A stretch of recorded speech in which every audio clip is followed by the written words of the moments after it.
My name is Arturo, and my own daughter, the light of my eyes, called me dead weight. She said it right here, in this very living room, standing on the floorboards I laid myself 40 years ago. After a lifetime of breaking my back for her, of sacrificing every dream I ever had so she could have a better life, that's what I had become in her eyes, a burden, an old piece of furniture taking up space. It's a strange thing, to hear your own child, the one you taught to walk and talk, basically tell you that your life is over and you are now just an obstacle in hers. That single moment, those few words, felt like a lifetime of love and sacrifice had been erased, burned to ashes right in front of me. I looked at her, and for the first time I didn't see my little girl, I saw a stranger. What would you do in my place? When the person you gave everything for looks at you with cold eyes and tells you you're worthless? Listen to my story until the end and tell me, what would you have done? I'm asking you, truly. And let me know from which city in Mexico you're listening. I need to know I'm not alone in this world, that someone out there understands this kind of pain. If you want to hear more stories like this one, stories about life and the hard lessons it teaches, subscribe to the channel. I have a lot to tell.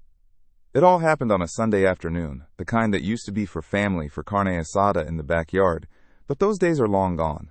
My daughter Clara and her husband Marcos were sitting on the sofa, the one I built with Elena, my late wife, right after we got married. They weren't there for a visit. They were there on business. They looked at me not like a father, but like a problem that needed solving. Marcos, with his expensive watch, and his eyes that never seemed to look at you directly, did most of the talking at first. He spoke of bad investments, of debts, of the need for a large sum of money to protect the family's future. I just listened, my hands resting on my knees, the same calloused hands that paid for Clara's university degree, the one that allowed her to meet a man like him. I knew where it was going before they even said it. They wanted the house, this house, the one that holds every memory of Elena, every laugh from Clara as a child, the smell of my wife's cooking still lingering in the walls if you breathe in deep enough. I quietly told them no. I said, Mija, this house is all I have left of your mother. It's not just bricks and cement. I thought that would be enough. I thought the memory of her own mother would stop her. But I was wrong. That's when her face hardened, the polite mask fell away, and she looked at me with an impatience that cut deeper than any knife. She stood up, her voice sharp and brittle, and that's when she said the words that will echo in my head until the day I die. That's all you ever do, Papa. Hold on to the past, she said, her hands on her hips. You're just dead weight, a financial drain living in a house that could solve all our problems. It's selfish. Marcos just sat there, nodding, like a vulture, waiting for the kill. There was no anger in her voice, no heat. That's what hurt the most. It was cold, calculated. It was the truth as she saw it. I didn't argue. I didn't shout. What was there to say? The silence that followed was heavy, suffocating. I just stared at the photograph of Elena on the wall, her smiling face, a painful reminder of a time when our family was built on love, not on what we could take from each other. They left without another word, the click of the front door sealing my solitude, leaving me alone with her judgment hanging in the air. Those words, dead weight, they don't just fade away, they hang in the air, you know? They settle on the furniture like dust, they seep into the floorboards. I sit here in the quiet, and I see ghosts. Not scary ones, but ghosts of a life that feels like it belonged to someone else. A younger man, with a strong back and hands that weren't yet twisted by arthritis. That man came to this city from a little pueblo in Jalisco with nothing but a change of clothes and the will to work. I had no education, no family name to open doors for me. All I had was the knowledge my father gave me, how to work with wood, how to lay stone straight and true. It was honest work. It was hard work. But it was mine. I met Elena at a church kermesse. She was serving aguas frescas, and she had a smile that could make the whole dusty plaza feel bright. I was a mess, covered in plaster dust from a job site, but she didn't seem to mind. She looked right into my eyes, not at my dirty clothes. She saw something in me, something more than a laborer. We started our life together in a single rented room, with a mattress on the floor and a small hot plate for cooking.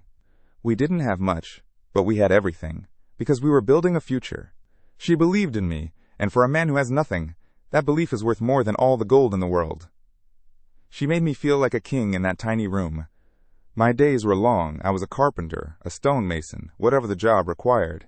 I loved the smell of freshly cut pine, the solid feel of a well-laid brick wall. It was a kind of creation, you see. taking raw materials and making something useful, something beautiful that would stand long after I was gone. I poured all that pride into my work, saving every peso I could. My dream, the one I'd whispered to Elena in the dark, was to one day open my own little workshop. Not a big factory, just a small place to make fine furniture, custom pieces, with care and detail. Muebles de Arturo, I used to call it. It was a simple dream, but it was mine. Then Clara was born, and the world shifted on its axis. Holding that tiny, perfect thing in my arms, I understood what my father meant when he said a child gives your life a new center of gravity. Everything started to revolve around her. Her first laugh, her first steps right here in this house, on the land we hadn't even started building on yet. All the tiredness from the long hours, all the aches in my back, they would just melt away the moment she ran to the door to greet me, her little arms wrapped around my leg. That kind of love, it makes you feel like you can carry the whole world on your shoulders. It makes any sacrifice feel less like a loss and more like a gift. The dream of my workshop was the first gift I gave her, though she never knew it. We had been saving for years, Elena and I. We had a small coffee can full of cash, our Muebles de Arturo fund. But then we found this piece of land. It was on the edge of town back then, nothing but dirt and weeds. But we saw a future here, a place for Clara to grow up with a yard, a place to call our own. We sat at our small kitchen table one night, the can of money between us. We didn't have to say much, we both knew. The dream of a workshop was good, but the dream of a home for our daughter was better. The next day, that money became the down payment on this land. I built this house with my own 2 hands. Every single brick, every beam. I'd finish my shift at the construction site and come straight here, working until the sun went down, and then by the light of a single bulb hooked up to a generator. Elena would bring me dinner in a basket, and we'd eat sitting on stacks of wood, planning where the kitchen would go, where Clara's room would be. Clara would play in the dirt, making mud pies, a little princess in her construction site kingdom. This house isn't just wood and concrete. It's made of tired evenings and shared dreams. It's made of Elena's faith and my sweat. It holds the echo of our laughter. I remember Clara's 15th birthday, her quinceañera. We held it right here in the backyard. We didn't have a lot of money, but the whole neighborhood helped. The neighbors brought food. My cousin brought his sound system. I strung lights all through the trees. When Clara came out in her big, beautiful dress, this whole place felt like a palace. She danced with me, her head on my shoulder, and I felt like the richest man on earth. I looked over at Elena, who was watching us with tears in her eyes, and I knew we had done it. We had built a good life. A life full of love. It's hard to imagine that same girl, the one who looked at me with so much love, could one day look at me with such coldness. As Clara grew older, our focus shifted. She was smart, so smart, a different kind of smart than me. She had a mind for books, for ideas. Elena and I made a promise to each other. Our daughter would not have a life of physical labor. She would use her mind. She would have a profession, a title. She would have the opportunities we never did. We saw her university degree as the ultimate symbol of our success as parents. It would be her armor against the hardships we had known, her passport to a better world. We were so proud of her ambition, so we pushed her. We encouraged her, and we prepared to give her everything she needed to succeed. That meant another sacrifice. The money we had started to put away again, this time for our old age, for the day my back would finally give out. It all went to her education. The tuition, the books, the apartment in the city where the university was. I took on side jobs, working weekends, repairing roofs, building fences. I barely saw the sun. I'd leave before it rose and come home after it set. Elena started selling tamales on the weekends to help. We were a team, fueled by coffee and the dream of seeing our daughter in a graduation gown. We told ourselves we would rest later. For now, it was all for Clara. The day she graduated was one of the proudest of my life. Seeing her walk across that stage, her name being called, it felt like I had won the lottery. I wore my best suit, the one I got married in, and Elena cried the whole time. But I also felt a small sting, a hint of what was to come. We went out to a fancy restaurant with her new friends, and I felt out of place. They talked about things I didn't understand. I tried to tell a story about one of my first construction jobs, and I saw the polite, blank stares. I saw how Clara looked at my hands, the callous, thick-fingered hands of a worker, and for the first time, I think she felt a little bit ashamed of me. That distance grew. It grew faster after she married Marcos, a man who measured a person's worth by the brand of their shoes and the size of their bank account. He was polite enough to my face, but I could feel his condescension. He saw me as a relic, a simple old man from a world he had worked hard to escape. Clara, wanting to fit into his world, started to see me through his eyes. The Sunday dinners became less frequent. The phone calls became shorter. It was a slow, quiet fading. I was becoming a background character in my own daughter's life, a piece of her past she preferred to keep tucked away. Then Elena got sick. It was fast, cruel. One day she was making plans for the garden. The next she was in a hospital bed, and the world just fell apart. There is no feeling more helpless for a man who has spent his life building and fixing things than to be unable to fix the person you love most. All the strength in my arms, all the skills in my hands, they were useless. I just sat by her side, holding her hand, watching the light in her eyes slowly dim. It was the hardest thing I've ever had to build, a life without her. In her last days, when she was weak but her mind was still sharp, she made me promise. She grabbed my hand, her grip surprisingly strong. "Arturo," she whispered, her voice like dry leaves. "Promise me. Protect what we built, this house, our name, our dignity. Don't ever let anyone make you feel small. You are a good man. Don't you ever forget that." I promised her. It was a vow made over a lifetime of love, sealed in a moment of unbearable grief. I promised I would protect our dignity. I just never imagined I would have to protect it from our own daughter. After Elena was gone, the house became so quiet. The silence was a physical thing, a weight in every room. I tried to keep things the same. I'd call Clara, invite her over for dinner, hoping to feel a flicker of that old family warmth. But she was always busy. "We have a commitment, Papa. Marcos has a work thing." When they did visit, it felt like an obligation. They would sit on this very sofa, looking at their phones, uncomfortable in the simplicity of the home that raised her. They didn't see memories. They saw old furniture. They didn't feel love. They felt the inconvenience of having an old father. I remember one Christmas, a few years ago. I had spent a week making her favorite dishes, the ones Elena used to make. I even bought a small gift for my grandson, Leo, a little wooden truck I had carved myself. They showed up late and said they could only stay for an hour because they had to go to a more important party at Marcos's boss's house. Clara didn't even look at the food. She handed me an envelope with some money in it and said, "Here, Papa, so you can buy yourself something nice." She didn't want my food, my time, or my handmade gift. She just wanted to pay her way out of her duty. That's when I knew I wasn't her father anymore. I was a charity case. So now, sitting here, the echo of her words, "dead weight," doesn't feel like a sudden attack. It feels like the final chapter of a long, sad story. The end of a slow and painful goodbye I didn't even realize was happening. It was the moment the politeness finally dropped away and the truth, her truth, was laid bare. She wasn't the monster. In her world, in the life she had chosen, I simply didn't fit anymore. I was an anchor to a past she was desperate to leave behind. And this house, this sacred place built on love and sacrifice, was just a piece of real estate, a pile of cash waiting to be claimed. That insult didn't come out of nowhere, It wasn't a sudden storm. It was more like a slow, creeping rust that had been eating away at our family for years, ever since Clara married Marcos. He was a man who looked at the world through a cash register. He'd visit, but he wouldn't see a home. He'd see an asset.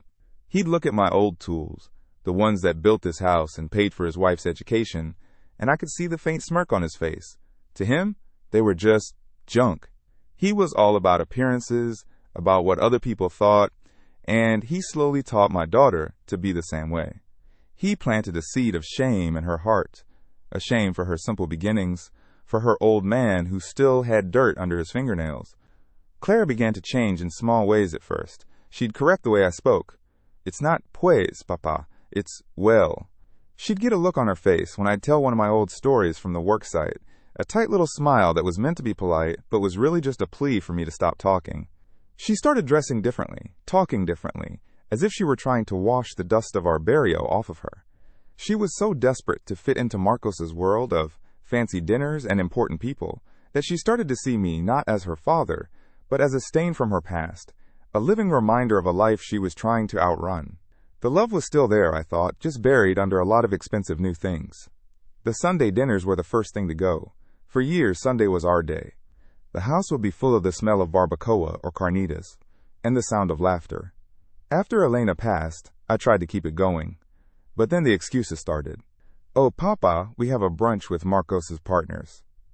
We're just too exhausted from the week. At first, I'd still cook, hoping they'd change their minds. I'd sit at this big dining table alone, the food getting cold. The silence, a loud reminder of the empty chairs. After a few months of that, I stopped cooking for them. The silence was easier to bear when you weren't expecting anything. I remember the very last Sunday they came for a meal. It was about 4 years ago. The whole time, Marcos was on his phone, scrolling, sighing. Clara tried to make conversation, but it was strained, like a performance.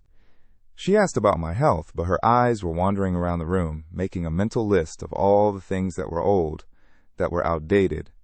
There was no joy, no connection. It was an obligation they were fulfilling, a box they were ticking off for the week. They left before the sun even set. As I cleared their barely touched plates, I knew that was the end of it. The family table, the heart of our home, was officially closed. Then came the birthdays. Mine used to be a small celebration, but a warm one. Elena would make my favorite mole, and Clara would bake a lopsided but delicious cake. After Elena was gone, Clara tried for a couple of years. But with Marcos in the picture, it became a chore. The visit would get shorter each year. Last year, for my 80th birthday, they didn't even come. I got a phone call. It lasted 3 minutes. Clara sang a quick happy birthday and said they'd sent a gift. The gift was a new electric blanket, delivered by a courier. It was a practical gift, a gift you give to an old person you don't know what to do with. It wasn't a gift of love, it was a gift of duty. I sat there that night, wrapped in that new blanket, and I felt colder than ever. I thought about all the birthdays I had sacrificed for her, the ones I worked through, taking extra shifts to save for her quinceañera dress or her university books. I never minded. Seeing her happy was my gift. But to have my own milestone, my 80th year on this earth, reduced to a 3-minute phone call and a store-bought blanket, it was a special kind of lonely. It was the moment I realized I wasn't a person to them anymore. I was a responsibility, an annual event on their calendar that they wished they could just delete. The sharpest pain, though, came from my grandson Leo. When he was little, he was my shadow. He was the light that filled this quiet house after Elena was gone. He loved this place. He loved my stories about the old days, his eyes wide with wonder. I'd take him into the small workshop in the back, the last remnant of my old dream, and I'd let him hold the tools. I taught him how to sand a piece of wood until it was smooth as glass. We would sit on the porch for hours, and I'd carve him little animals out of scraps of pine. In those moments, I felt my life had meaning again. I was passing something on. But as he got a little older, around 7 or 8, Clara and Marco started pulling him away. It was subtle at first. Papa, don't let him use those dangerous tools. Papa, don't fill his head with all that old-fashioned nonsense about the pueblo. Then came the direct interventions. I'd call to see if Leo could come over for the afternoon, and Clara would have an excuse ready. He has soccer practice. He has a play date with a friend from his private school. He needs to focus on his homework. The excuses were always about building his future, a future that apparently had no room for his old grandfather. One day, I overheard Clara talking to him on the phone before a planned visit. She said, "Okay, Leo, but just for an hour. Remember, Grandpa gets tired very easily. He's very old. I am not a fragile piece of glass. My body is old, yes, but my heart wasn't tired. It was hungry for the love of my grandson. But she was teaching him to see me as a burden, as a fragile old man who couldn't handle the energy of a child. She was building a wall between us, brick by brick, excuse by excuse. The visits became shorter, more supervised, until they stopped almost completely. I became the grandfather we have to visit on Christmas. The final blow to that bond was when I tried to give Leo a box of the little wooden animals I had carved for him over the years, a whole collection. A little dog, a horse, a bird. I had spent months on them. When I gave it to him, he looked so happy. But Clara took the box from him. She smiled that tight, false smile and said, "Oh, Papa, that's rustic. But we don't really have space for these things in Leo's room. It has a modern theme, you see." She was telling me my love, the work of my hands, was clutter. It didn't match her new, clean, modern life. She was ashamed of it. She was ashamed of me. That day, I understood that she wasn't just trying to protect Leo. She was trying to erase me. She was erasing the part of her own story that she didn't like. The part with the working-class father, the handmade toys, the simple house in the barrio. All the things that made her who she was, she now saw as deficiencies. Marcos had successfully taught her that where you come from is a liability, and that the only thing that matters is the image you project to the world. And in that carefully crafted image, there was no place for a simple old carpenter and his hand-carved toys. I started to feel like a ghost in my own family.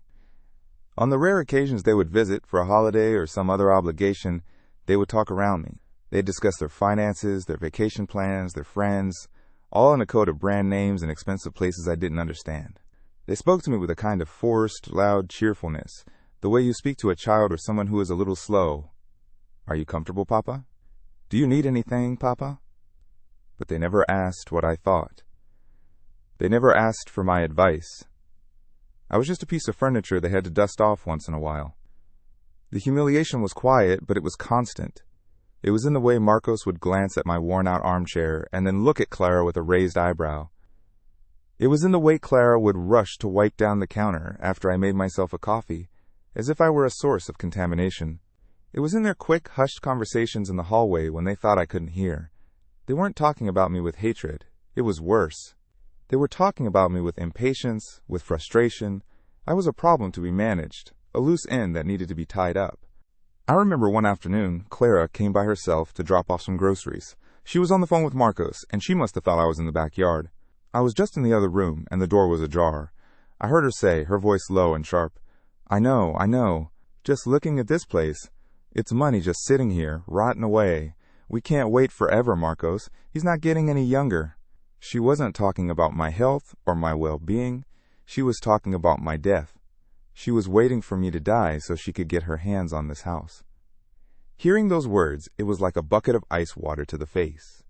All the small cuts, all the little rejections and quiet humiliations of the past few years, they all came together in that one moment. It wasn't just that they found me embarrassing or that they were too busy for me. It was that my very existence, my life, was now an obstacle to their desires. I was in their way.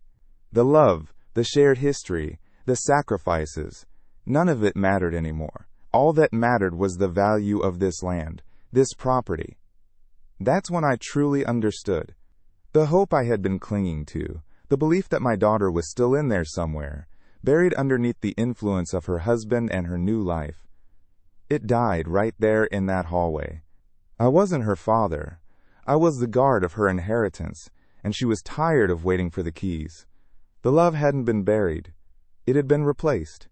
Replaced by greed, by impatience, by a cold, hard calculation of my worth in pesos and cents.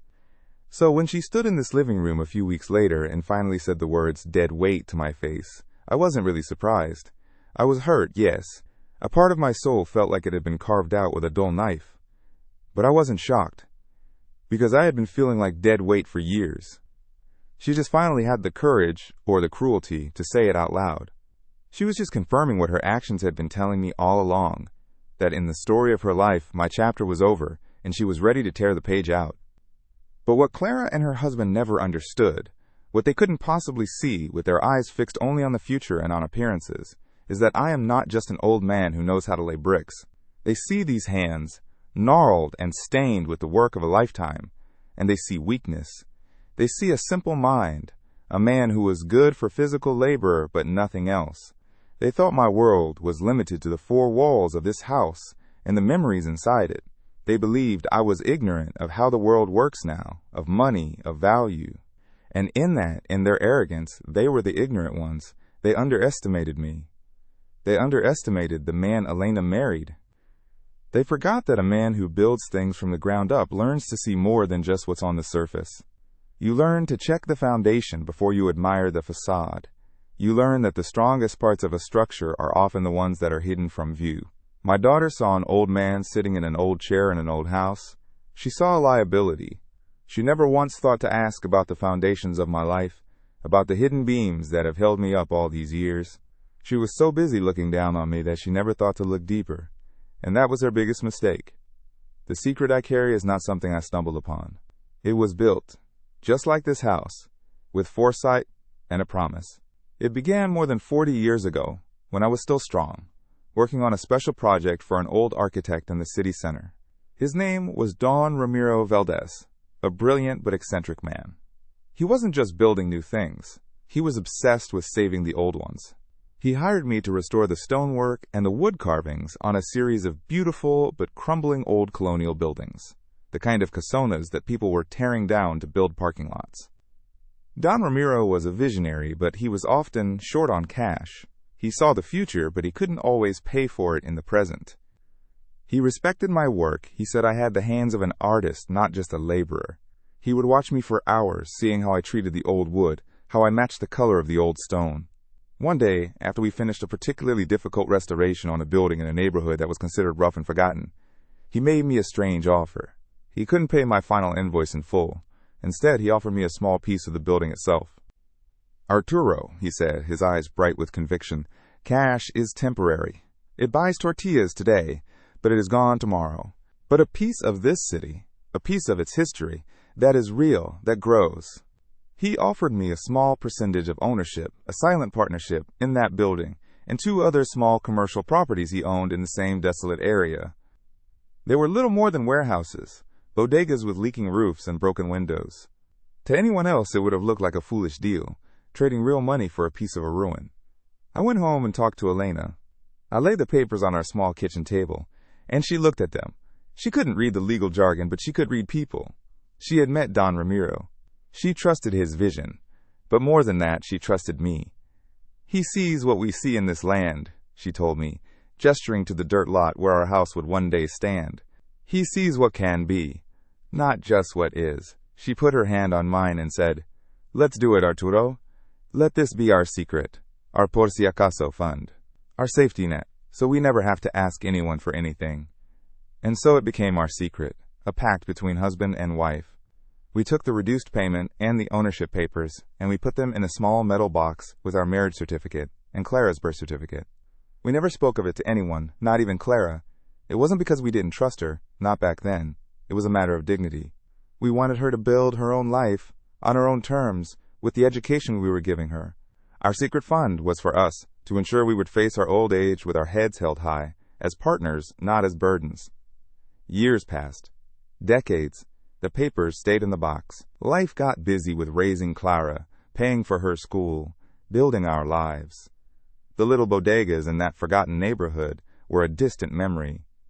Don Ramiro passed away. The world changed. Sometimes, on a quiet night, Elena and I would mention it in a whisper. "I wonder whatever happened to our little buildings," we'd say. And then we'd smile. It wasn't about the money.